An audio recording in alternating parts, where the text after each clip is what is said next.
Wow, it's cold. The only one crazy enough to be out in this storm is you, dear. Well, it's really not storming, and it's really not that cold today. In fact, today is really, really warm compared to what we have had. You know, the Midwest right now is in between two major polar vortexes, and those are really cold spells. What I want to talk to you a little bit about is what does cold mean, and how do you prepare for it? First of all, cold doesn't mean the same thing as it did when I was a kid. In 2001, the National Weather Service redefined the wind chill index. They used new science that based the index on the temperature of freezing skin tissue. So how do you protect yourself for these new wind chill indexes? First of all, the most important thing to remember is that your ears, your fingers, your toes, and your nose are the most susceptible to frostbite. So how do you protect yourself? First thing you do is you dress in layers. Layers are very important because they trap air between you and the outside. You also want to make sure that you're always wearing gloves when you're outside when there's a wind chill advisory or a wind chill warning.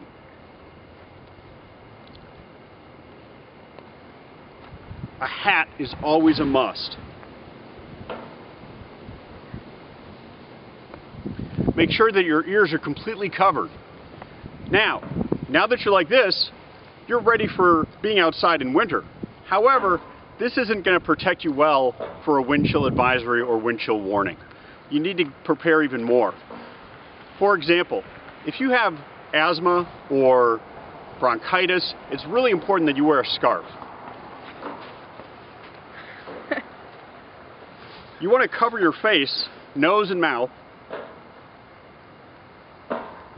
because this will help warm air stay in your lungs and you're not breathing in the bitter cold air of a -20 or -25 wind chill.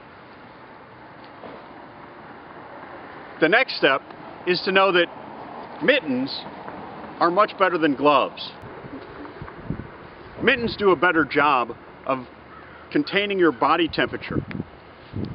They use the temperature of your hand to keep your fingers warm. They work together. That's very helpful. Now, if you are outside in really cold weather, having as many layers on as possible is good. It also means using your hood. The other thing you need to know is the first signs and symptoms of frostbite. If your hands or fingers or nose or ears are bright red and they hurt, that's actually a good thing. That's your body fighting off the cold.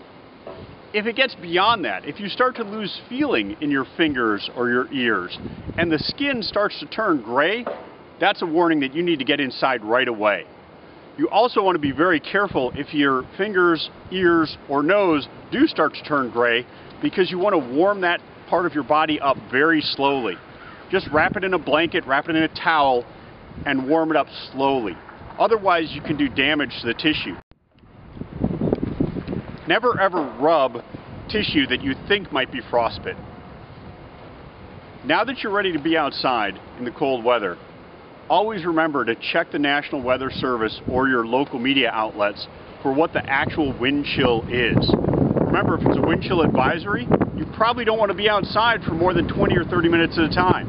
If it's a wind chill warning, you don't want to be outside for more than 5 or 10 minutes at a time. Please be careful and bundle up. And please remember, as you're walking to and from school, please leave snow on the ground.